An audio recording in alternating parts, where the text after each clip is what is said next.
Bonsoir, bien-aimés dans le Seigneur. C'est toujours une grande joie pour nous de nous retrouver autour de la parole de Dieu. Et je me souviens toujours de cette parole de David qui disait un jour dans les psaumes, « Je suis dans la joie quand on me dit « Allons à la maison de l'Éternel ». Et ce soir, nous pouvons aussi dire que nous sommes dans la joie d'être dans la présence du Seigneur au moyen de l'enseignement de sa parole. Nous prions. Seigneur, gloire te soit à toi qui nous donnes la nourriture spirituelle. C'est ce que tu as dit, l'homme ne vivra pas de pain seulement, mais de toute parole qui sort de la bouche de Dieu. Ce soir, Seigneur, nous voulons vivre au travers des paroles qui sortiront de ta bouche au moyen de cet enseignement. Que ton bon esprit nous nourrisse, Seigneur, à satiété, pour ta seule gloire, au nom du Seigneur Jésus. Amen. Gloire à Dieu. Un jour, dans ta maison, vaut mieux que 1000 ailleurs. Un jour, dans ta maison, vaut mieux que 1000 ailleurs.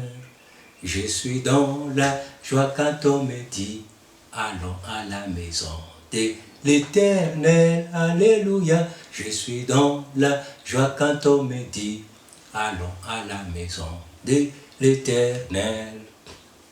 Assemblés à son nom, Jésus est avec nous. Assemblés à son nom, Jésus est avec nous. Je suis dans la joie quand on me dit, allons à la maison de l'Éternel, alléluia. Je suis dans la joie quand on me dit, allons à la maison de l'Éternel. Ce que vous demandez, je vous l'accorderai. Ce que vous demandez, je vous l'accorderai. Je suis dans la joie quand on me dit, allons à la maison de l'Éternel, alléluia. Je suis dans la joie quand on me dit, allons à la maison de l'Éternel. Gloire à Dieu. L'homme ne vivra pas de pain seulement, mais de toute parole qui sort de la bouche de Dieu.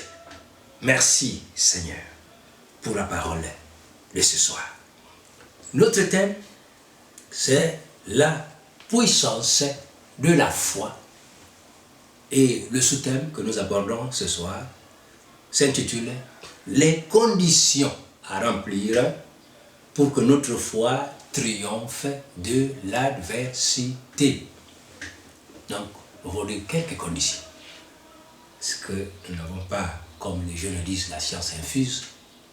Et une prédication ne sera jamais totalement complète.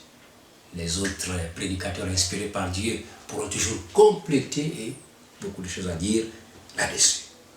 Mais ce soir, nous allons aborder quelques conditions à remplir pour que notre foi triomphe de l'adversité. Nous prenons notre texte dans Marc, l'évangile de Marc au chapitre 11, à partir du 12e verset. Ce sera notre grand texte de base. Le lendemain, après qu'ils furent sortis de Béthanie, Jésus eut faim. Apercevant de loin un figuier qui avait des feuilles, il alla voir s'il y trouverait quelque chose. Et s'en étant approché, il ne trouva que des feuilles, car ce n'était pas la saison des figues. Prenant alors la parole, il lui dit, « Que jamais personne ne mange de ton fruit. » Et ses disciples l'entendirent. Ils arrivèrent à Jérusalem, et Jésus entra dans le temple. Il se mit à chasser ceux qui vendaient et qui achetaient dans le temple. il renversa les tables des changeurs et le siège des vendeurs de pigeons. Et il ne laissa personne transporter aucun objet à travers le temple. Il enseignait et disait, « N'est-il pas écrit, ma maison sera appelée une maison de prière pour toutes les nations. Mais vous, vous en avez fait une caverne de voleurs. » Les principaux sacrificateurs et les scribes, l'ayant entendu, cherchèrent les moyens de le faire périr, car ils le craignaient, parce que toute la foule était frappée de sa doctrine. Quand le soir fut venu, Jésus sortit de la ville. Le matin, en passant, les disciples virent le figuier séché jusqu'aux racines. Pierre, se rappelant ce qui s'était passé, dit à Jésus, « Rabbi, regarde, le figuier que tu as maudit a séché. » Jésus prit la parole et leur dit, « Ayez foi en Dieu. Je vous le dis en vérité, si quelqu'un dit à cette montagne, ôte-toi de là et jette-toi dans la mer, et s'il ne doute point en son cœur, mais croit que ce qu'il dit arrive, il le verra s'accomplir. C'est pourquoi je vous dis, tout ce que vous demanderez en priant, croyez que vous l'avez reçu, et vous le verrez s'accomplir. Et lorsque vous êtes debout, faisant votre prière, si vous avez quelque chose contre quelqu'un, pardonnez, afin que votre Père qui est dans les cieux vous pardonne aussi vos offenses. Mais si vous ne pardonnez pas, votre Père qui est dans les cieux ne vous pardonnera pas non plus vos offenses. Amen. La puissance de la foi. Et quelques conditions à remplir pour que notre foi soit triomphante devant l'adversité. Dans ce texte, nous voyons le Seigneur Jésus exercer sa foi. Alléluia. Le texte dit, le Seigneur, après avoir quitté Béthanie, il allait à Jérusalem. Béthanie est une ville située, un village, connu également le village de Lazare, l'ami de Jésus-Christ, de Marthe et Marie, ses sœurs. C'était leur village, à quelques kilomètres de Jérusalem. Et le Seigneur, après le ministère qu'il faisait, qu'il remplissait à Jérusalem, il allait dormir à Béthanie. Dans ce texte ici, le Seigneur va dormir à Béthanie. Et le lendemain, il revient en ville, donc dans la capitale, Jérusalem, pour le ministère de la parole. Il vient et il passe à côté d'un figuier, un arbre qui était censé apporter du fruit. Et le Seigneur certainement avait faim. Et c'était le matin, peut-être, il voulait quelque chose, servant le petit déjeuner. Et il alla voir s'il pouvait trouver quelques fruits à manger. Mais, malheureusement, il ne trouva pas de fruits. Et là, il prit la parole, en présence de ses disciples. Il dit au figuier, il ouvrit sa bouche, il prononça une parole contre le figuier, que jamais personne ne mange de ton fruit. Et la Bible dit, les disciples l'entendirent. Alléluia. Là, Jésus est mis à l'épreuve. Sa foi est mise à l'épreuve. Il a prononcé une parole face du figuier, en présence de ses disciples, les témoins.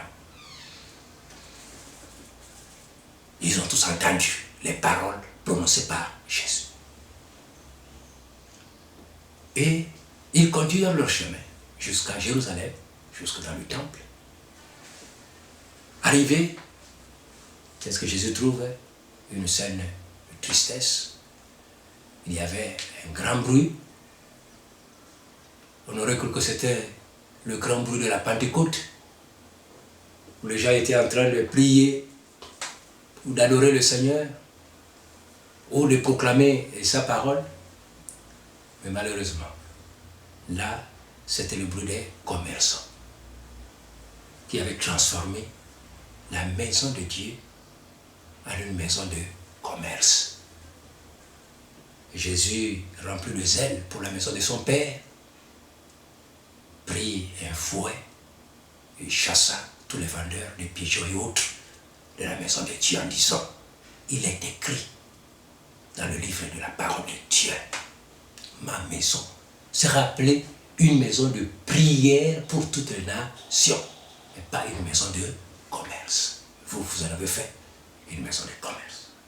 Après avoir tout considéré, Jésus et ses disciples sortirent pour aller à Béthanie. Gloire à Dieu. Le matin, en sortant de Béthanie pour repartir à Jérusalem, en passant, les disciples virent le figuier séché jusqu'aux racines.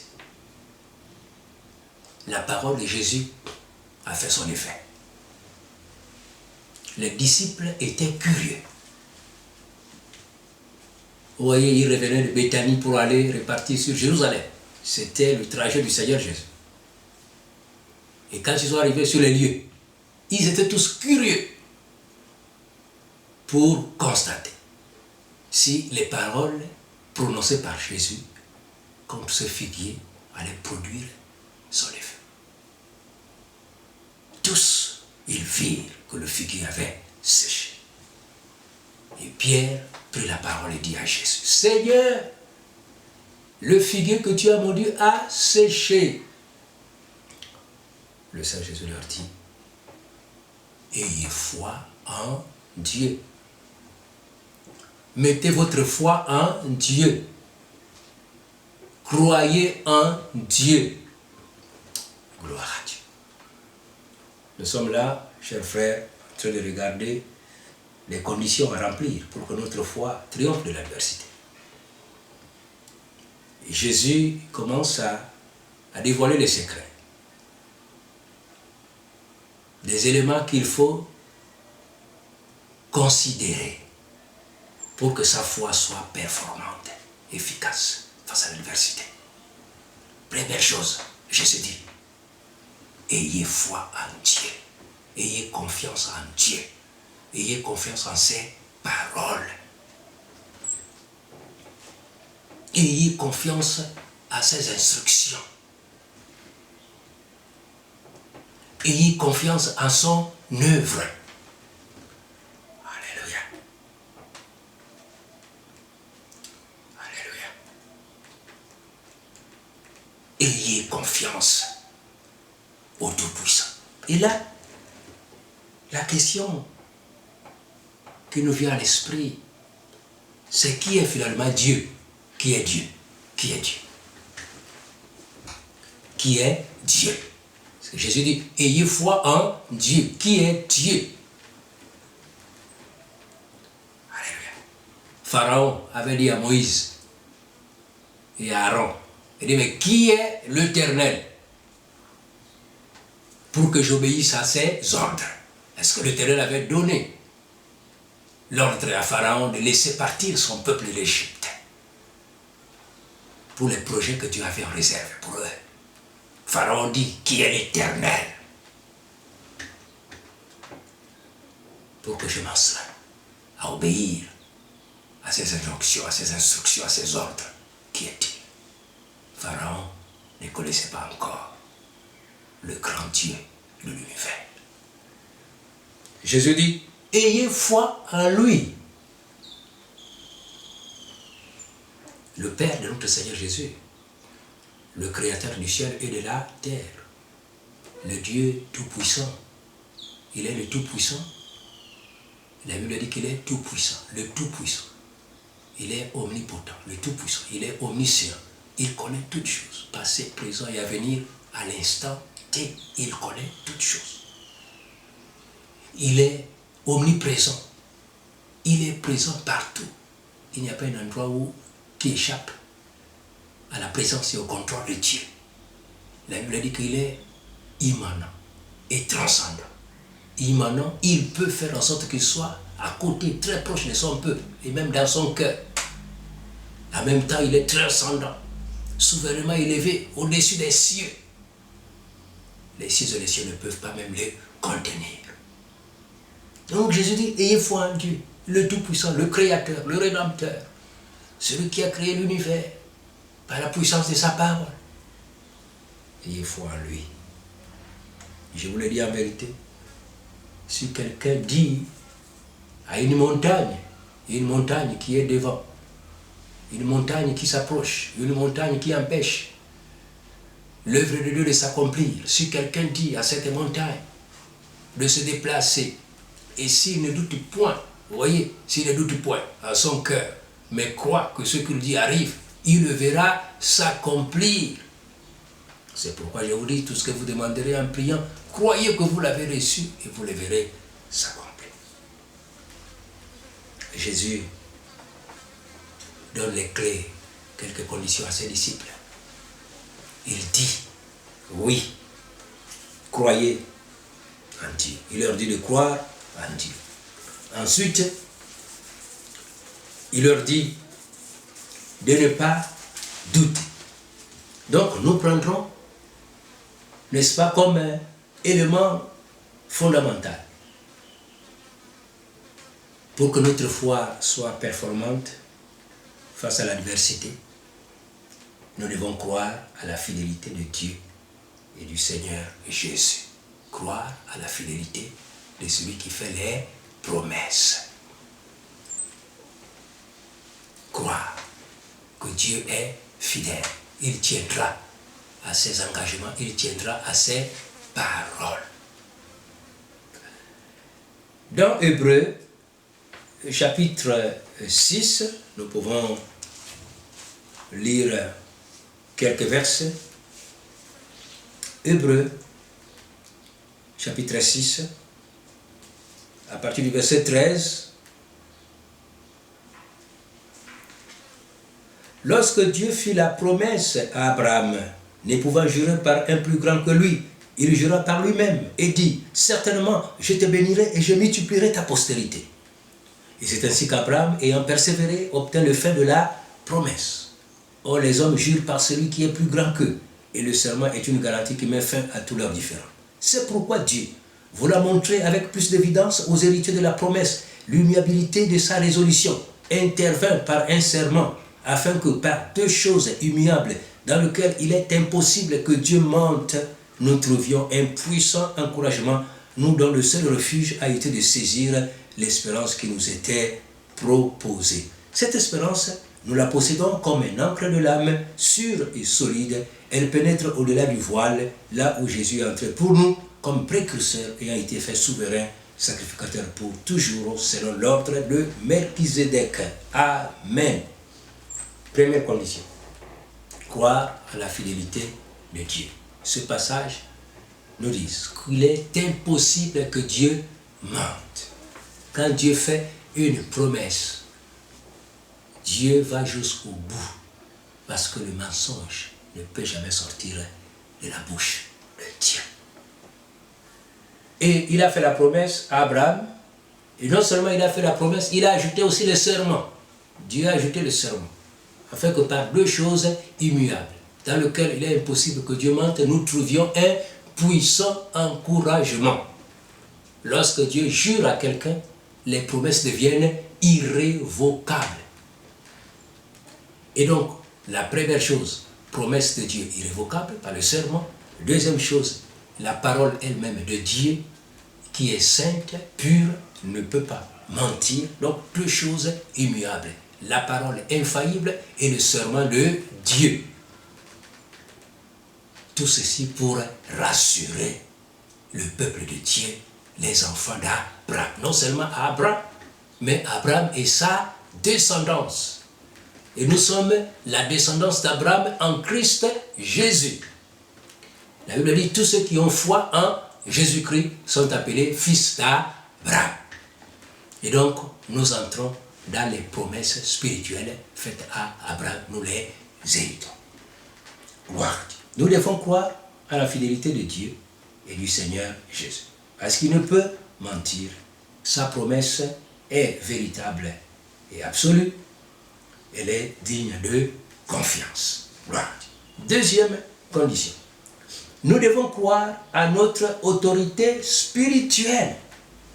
Chers frères et sœurs, dans le Seigneur, nous parlons de la puissance de la foi et les quelques conditions à remplir pour que notre foi triomphe de l'adversité.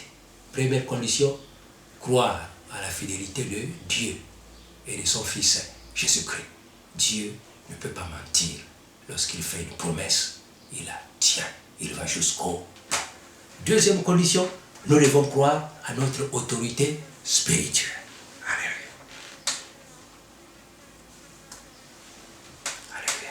Dans notre texte de base, Marc chapitre 11, du verset 27 à 33, la suite de ce passage, la Bible dit, le Seigneur Jésus était en face des autorités ecclésiastiques de l'époque, les sacrificateurs et le conseil juif, donc le Sanhédrin, qui posèrent à Jésus la question, dis-nous,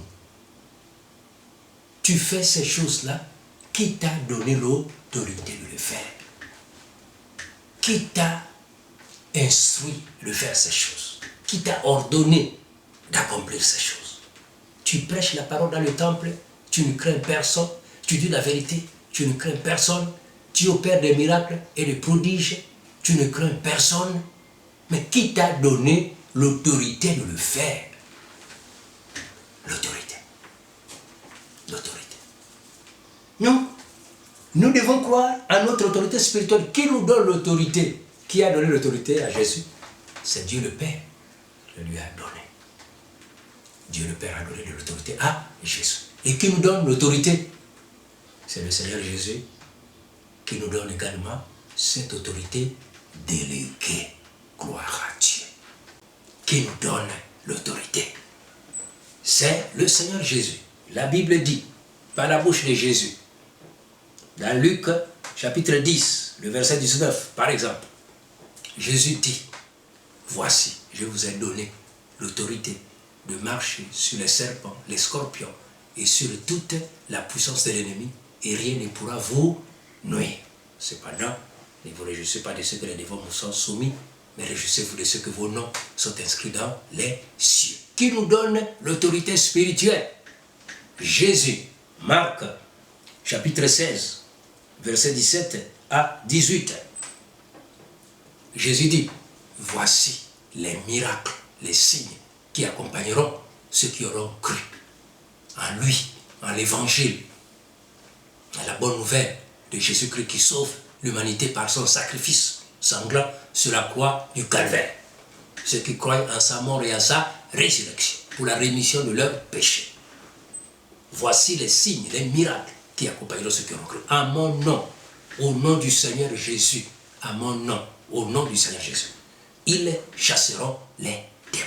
Ils parleront de nouvelles langues. Ils saisiront les serpents. S'ils boivent quelques breuvages mortels, il ne leur fera point de mal. Ils imposeront les mains aux malades et les malades seront guéris. Au nom de Jésus. Au nom de Jésus. Une autorité déléguée, toujours par la bouche de Jésus. Dans Luc chapitre 10, verset 1er jusqu'au 2e, la Bible dit, Jésus ayant appelé ses 12 disciples, il leur donna force et pouvoir sur tout esprit impur, avec la puissance de guérir toute maladie et toute infirmité. Bien-aimé, bien-aimé. Matthieu chapitre 10, verset 1er dit, Jésus,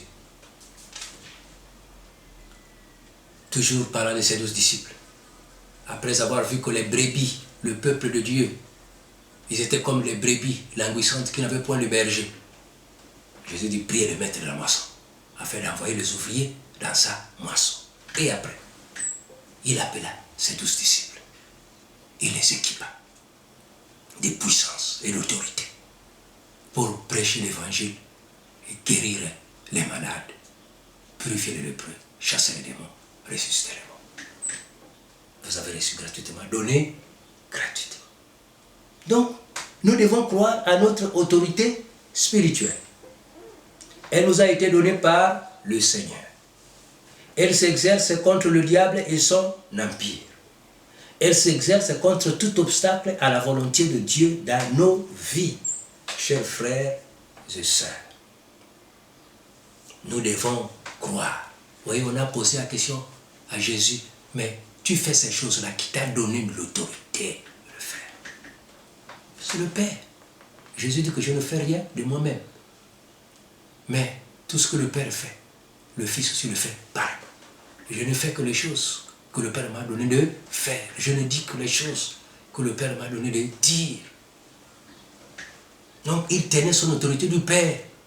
Et nous recevons notre autorité de Jésus, venant du Père, mais au travers de Jésus-Christ. Autorité déléguée. Jésus dit, comme le Père m'a envoyé, moi aussi je vous envoie. Comme le Père m'a équipé, moi aussi je vous équipe. Comme le Père m'a donné de l'autorité, moi aussi je vous la donne. Vous parlerez en mon nom. Autorité déléguée. Croyons. Troisième point, troisième élément. Nous devons rejeter toute incrédulité. Nous devons rejeter toute incrédulité. Vous voyez dans le texte de base, Jésus a dit, si quelqu'un dit à cette montagne, ôte-toi de là et jette-toi dans la mer, et s'il ne doute point en son cœur. Vous voyez le doute. Le doute, pourquoi devons-nous douter? Jésus n'a pas douté de la sincérité de son Père, qui lui donna de l'autorité de parler en son nom, de pardonner le péché, de guérir les malades, de ressusciter les morts, de purifier les lépreux et d'accomplir le sacrifice sur la croix du calvaire. Jésus n'a pas douté de la sincérité de son Père. Jésus n'a pas douté du Saint-Esprit qu'il avait équipé le jour de son baptême. Il ne douta point par incrédulité. Mais il crut en Dieu. Et lorsque les circonstances ont été favorables, Jésus a mis en pratique la parole de Dieu. Et même, la Bible dit, mettons en pratique la parole, que les circonstances soient favorables ou pas. Mettons la parole en pratique. Donc, nous devons rejeter toute incrédulité. Le doute, la peur, la honte sont des choses qui musellent notre foi, qui tuent la foi, comme on dit, qui empêchent notre foi de s'exprimer. Le doute, la peur, la honte, voyez, bloquent la foi. Et donc, Jésus dit, si quelqu'un ne doute pas, mais il croit que ce qu'il dit arrive, il le verra s'accomplir. Parce que Dieu est fidèle. Gloire à Dieu. Et le quatrième élément que nous pouvons ajouter sur cette liste, nous devons exercer notre foi. Ah, bien aimé. Jacques, chapitre 1er, le verset 22, nous dit, mettez en pratique la parole et ne vous bornez pas à l'écouter en vous trompant vous-même par de faux raisonnements.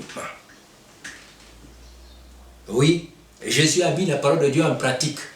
Dans Jean chapitre 11, le verset 40, devant la tombe de Lazare, Jésus mit la parole en pratique. Il exerça son autorité spirituelle. Père, je te rends grâce de ce que tu m'as exaucé. Mais je savais que tu m'exauces toujours. Mais j'ai prié pour que ceux-ci sachent que c'est toi qui m'as envoyé.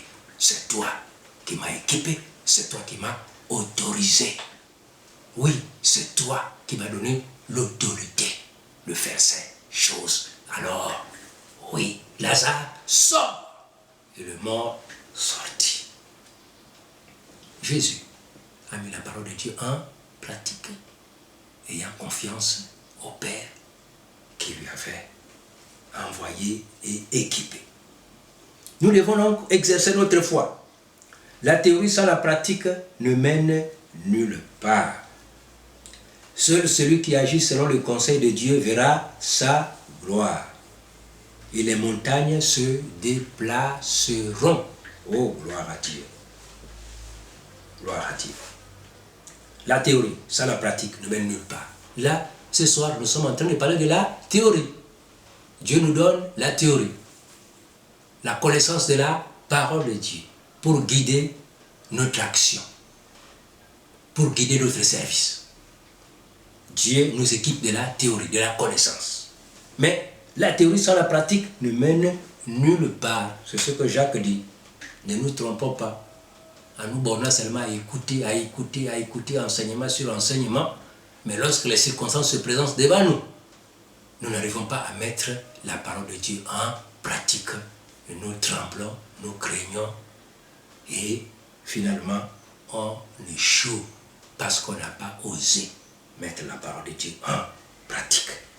Seul celui qui agit selon le conseil de Dieu verra sa gloire. Jésus a dit à Marthe et à Marie devant le défi de la mort de Lazare. Si tu crois, tu verras la gloire de Dieu. Ne t'ai-je pas dit que si tu crois, tu verras la gloire de Dieu?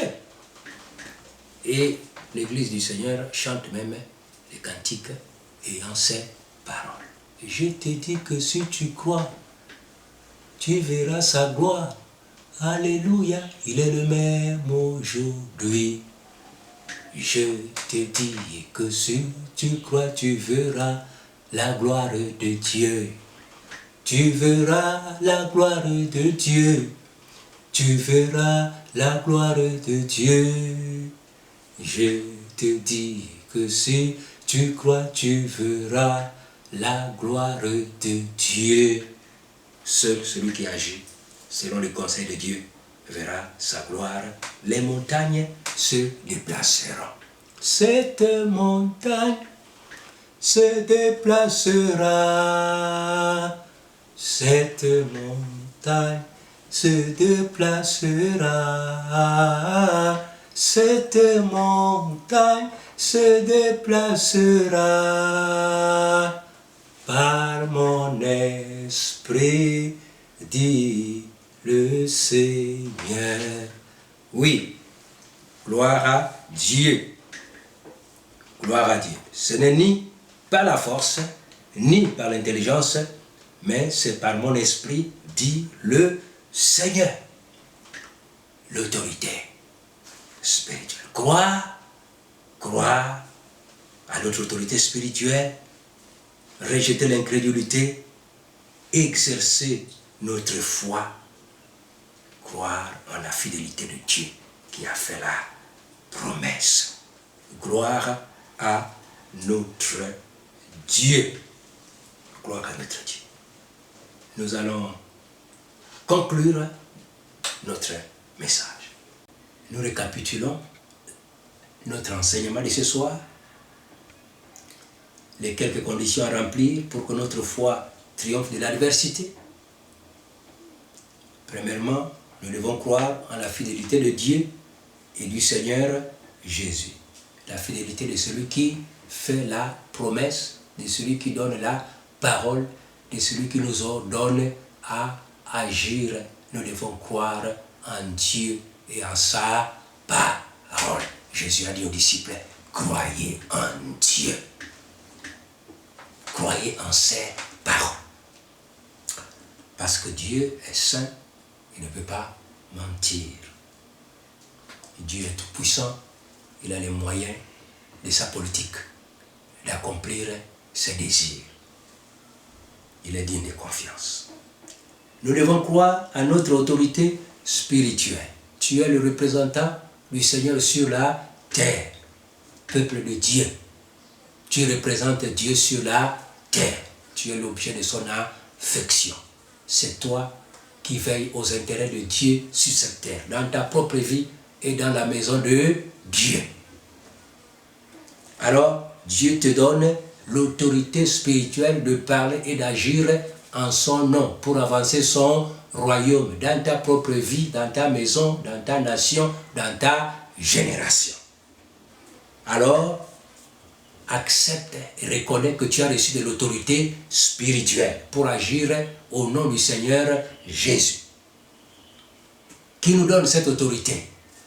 Jésus répond, c'est lui qui nous le donne. L'autorité vient du Père. il a donné à son fils, et son fils, à son tour, l'a légué à ses disciples. Nous avons l'autorité déléguée. Donc c'est Jésus lui-même. Et sa parole rend témoignage. Gloire à Dieu. Cette autorité s'exerce contre le diable et son empire. Elle s'exerce aussi contre tout obstacle à la volonté de Dieu dans nos vies.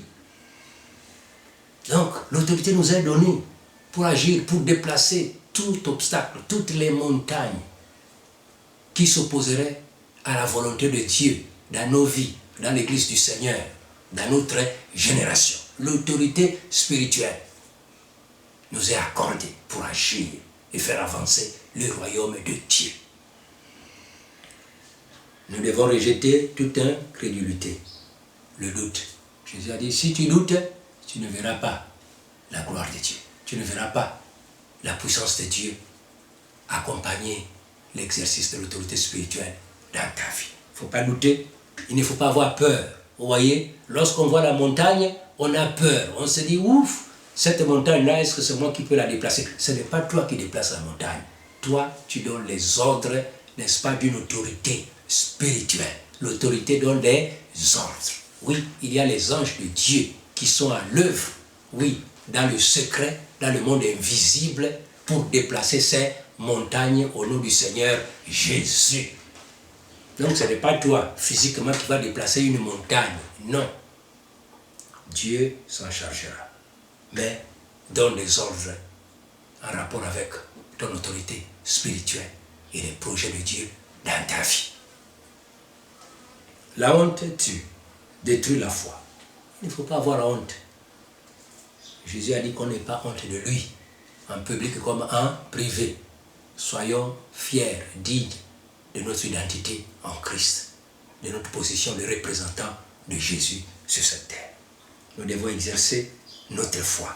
Jacques dit, voilà, la théorie sans la pratique ne mène nulle part. Ne nous contentons pas seulement à écouter la parole, à recevoir plusieurs enseignements, mais mettons la parole en pratique. Seul celui qui agit selon les conseils de Dieu verra sa gloire. Jésus a dit à Marthe et à Marie et à tous ceux qui étaient là le jour où il ressuscita Lazare d'entre les morts. Les montagnes se déplaceront. Oui, la tombe de Lazare a été défiée. Lazare est sorti. Cette montagne s'est déplacée. Et le Saint-Esprit dit à Zorobabel par la bouche du prophète Zacharie. Et pour nous aujourd'hui, les montagnes se déplaceront par la puissance du Saint-Esprit qui est en nous et avec nous. N'oublions pas que l'Église a été équipée de l'Esprit de Dieu, le même Esprit qui était en Christ et qui le ressuscita d'entre les morts. Le même Esprit Saint a été donné à l'Église et avec l'Église et dans le cœur de chaque enfant de Dieu. Gloire à Dieu. Alors, Jésus conclut, c'est pourquoi je vous dis, tout ce que vous demanderez en priant, croyez que vous l'avez reçu et vous le verrez s'accomplir. Alors, chers frères et sœurs, mettons-nous en action. Agissons au nom du Seigneur Jésus. Que les montagnes se déplacent. Quelles sont les montagnes qui sont devant toi, qui empêchent la volonté de Dieu de s'accomplir? Quelles sont les montagnes qui t'empêchent de progresser dans ta foi chrétienne? Quelles sont les montagnes qui t'empêchent de progresser dans les projets que Dieu a préparés pour toi avant la fondation du monde? Quelles sont les montagnes qui s'opposent à la bénédiction de Dieu dans ta maison, dans ton foyer, dans ton mariage? Oui, au milieu de tes enfants. Quelles sont les montagnes qui empêchent à la prospérité biblique de Dieu de se concrétiser dans ta vie, dans ta maison? Quelles sont les montagnes qui empêchent le royaume de Dieu, oui, d'éclore, oui, d'exploser, de grandir, de conquérir ta vie, ta maison, oui, ta nation? Quels sont les obstacles, les montagnes qui s'y opposent? La Bible dit, les montagnes se déplaceront par la puissance, n'est-ce pas, du Saint-Esprit dans le nom du Seigneur Jésus. Alors, chers frères, n'attends pas que quelqu'un vienne exercer l'autorité spirituelle en ton nom. n'attends pas que quelqu'un vienne exercer la foi en ton nom. Non, à ta place. C'est à toi de l'exercer individuellement.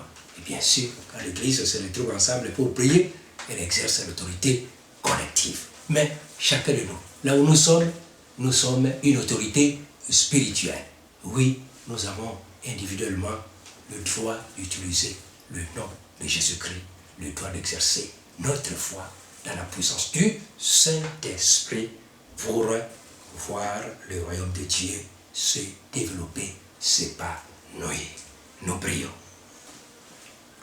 Seigneur notre Dieu, merci encore pour cet enseignement. Et nous retenons avec l'apôtre Jacques, le bien-aimé du Seigneur, qui a dit que nous ne nous bornions pas à écouter seulement la parole, mais que nous la mettions en pratique. Seigneur, fortifie chaque enfant de Dieu qui écoute cet enseignement, afin qu'il soit zélé pour exercer sa foi, spécialement en face de l'adversité. Que cette foi soit triomphante, victorieuse, conquérante, dans le puissant nom de Jésus-Christ et par la force que le Saint-Esprit communique. Tu nous as donné l'autorité spirituelle. Seigneur, c'est à nous maintenant d'agir en ton nom pour voir le royaume de Dieu s'épanouir. Merci pour le zèle que tu communiques à chacun de nous, pour l'audace que tu nous donnes afin de mettre en pratique tes enseignements et exercer la foi et l'autorité spirituelle. À toi toute la gloire, au nom du Seigneur Jésus-Christ. Amen.